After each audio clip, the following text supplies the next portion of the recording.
So we think it's no big deal that it's a constitutional right and that our government can just sell alcoholic beverages and tobacco products to just any person who's age 21 and over. Well, there's something you gotta understand. As well as being age 21, the only way that you could ever make sure you could keep it moderate is if it's been determined in your genetics to be able to restrain at least an 85% level, which is the lowest amount you will need to be able to not go too far with any of this stuff. And that's the one thing you got to keep in mind. It's one thing to have a constitutional right, but it's another to make sure that it doesn't get out of moderation. This is how much of an ability to restrain you would need in order to prevent alcohol from, or any tobacco products from harming you and to be able to work. The nucleus of the brain where all the genetic abilities are is the only part that can never be affected. It's hard shelled, and so it's preventable through poison. That's it. If you were to have less than this much of a genetic ability to restrain, then whether you're 12 or 21 or 35 or 50 or 65, you will never be able to drink alcoholic beverages or use tobacco products without becoming a drunk or tobacco abuser. When it comes to hard liquors like whiskey or gin or vodka, you have to have it in your genetics to restrain at least a 90% level. This is one of those health facts that only functions if available in the genetic system. That's that. If you were to have less than this, you could never manage alcohol without getting serious situations. If somebody thinks they have an opinion to the fact that control with alcoholic beverages and tobacco products takes a special genetic to have any control over in yourself, it's quite a thing that can go wrong. Having an opinion against it is always wrong. It would never suit the situation. It doesn't help anything. Our good places in the world end up with too much litter for all of the litter crews to clean up. If you ever wonder why they have $1,000 fines for litter,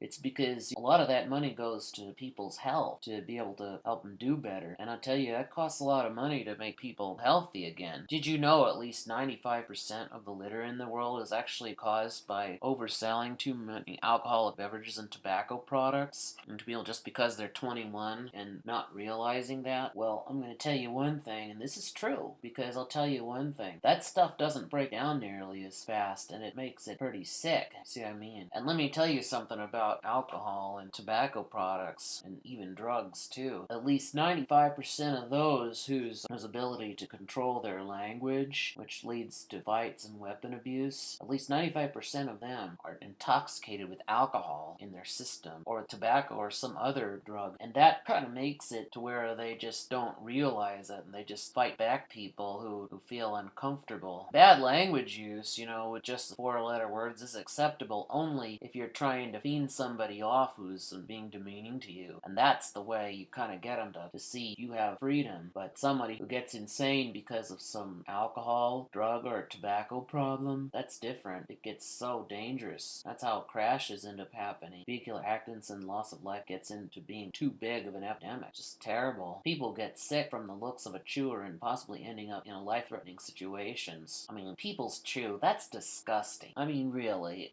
A lot of people have actually puked in front of someone who's had that problem, and I tell you one thing, that's because their stomach is weakened out and they just can't take any more of it. And I'll tell you, it looks pretty bad to have someone puking all over the place because of that, because then the place ends up needing to be cleaned. Outdoor areas, it looks pretty serious. And because of alcohol and pregnancies, too many people are born with severe disability to where they live in diapers all of their life, leading to people having allergic reactions to diapers being changed. It used to not be so gross, to be able to handle it with a baby, but since a lot of people with severe disability have taken over our planet, and at least 95% of them was actually caused by fetal alcohol syndrome, let me tell you something. That has really degenerated people's capability to manage diapers, and I can tell you right now, it's so serious. Some people have actually, even if they were wearing gloves or a face mask or both or neither, would never be able to handle the looks of it, and they'd pass out on the floor, and then the ambulances get involved. They end up having to go to the hospital. They get too high to be able to pay through even insurance, ending up with little or none of those people surviving. And I tell you one thing, passing out on the floor from the looks of that is caused because the fluids in the brain were contaminated by the looks of that. And I can tell you right now, those fluids end up excreting out pretty fast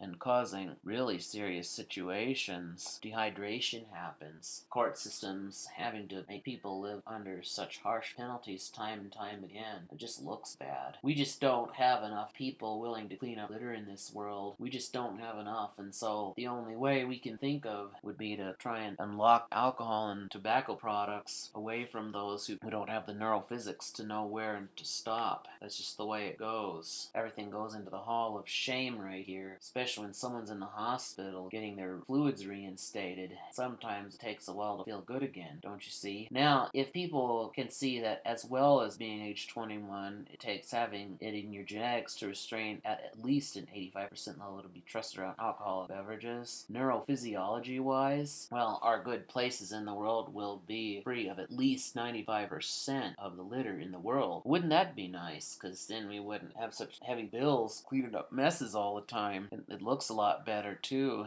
There won't be as many people having to clean up things and getting sick over them. And then at least 95% of the foul language will be gone, and then more children will be protected from it. And then we don't have to get anything that they haven't been trained to use right, don't you see? There will be at least 95% fewer tobacco chewers in the world, making people sick and facing life-threatening situations, too. At least more people will realize that chewing is disgusting, and the chances of a vehicular accident will cease by at least 75%. Would make it a whole lot better, and so therefore we won't have to deal with it. At least 95% of the people born with severe disabilities to where they live in diapers all their lives and allergic reactions to diapers being changed will reduce by at least 95% too. There won't be nearly as many high hospital bills and nearly never referee with health insurance and help more of those people survive. Court systems will be more able to trust that at least 95% of our society can live free of harsh penalties for as long as they want to. And we all get a medal for that too. So I want you to keep something in mind. If it's a product of alcohol or tobacco or any drug in the store, it has to be in a room that's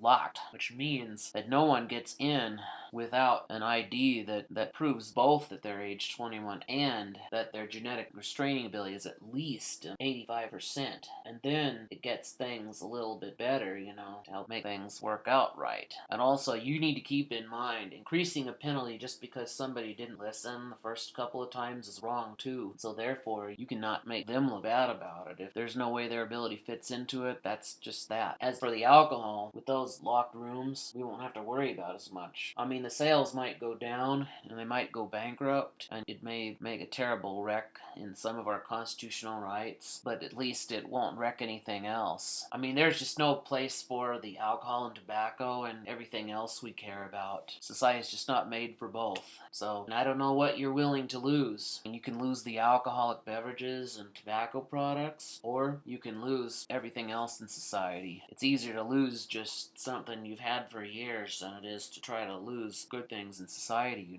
I mean, good things in society are often not placeable, whereas constitutional rights, at least new ones can be made when old ones go bad, and that's just the way it is. We're the country who wants to be trusted by others, and so we have to heed this situation. It's what you need to do.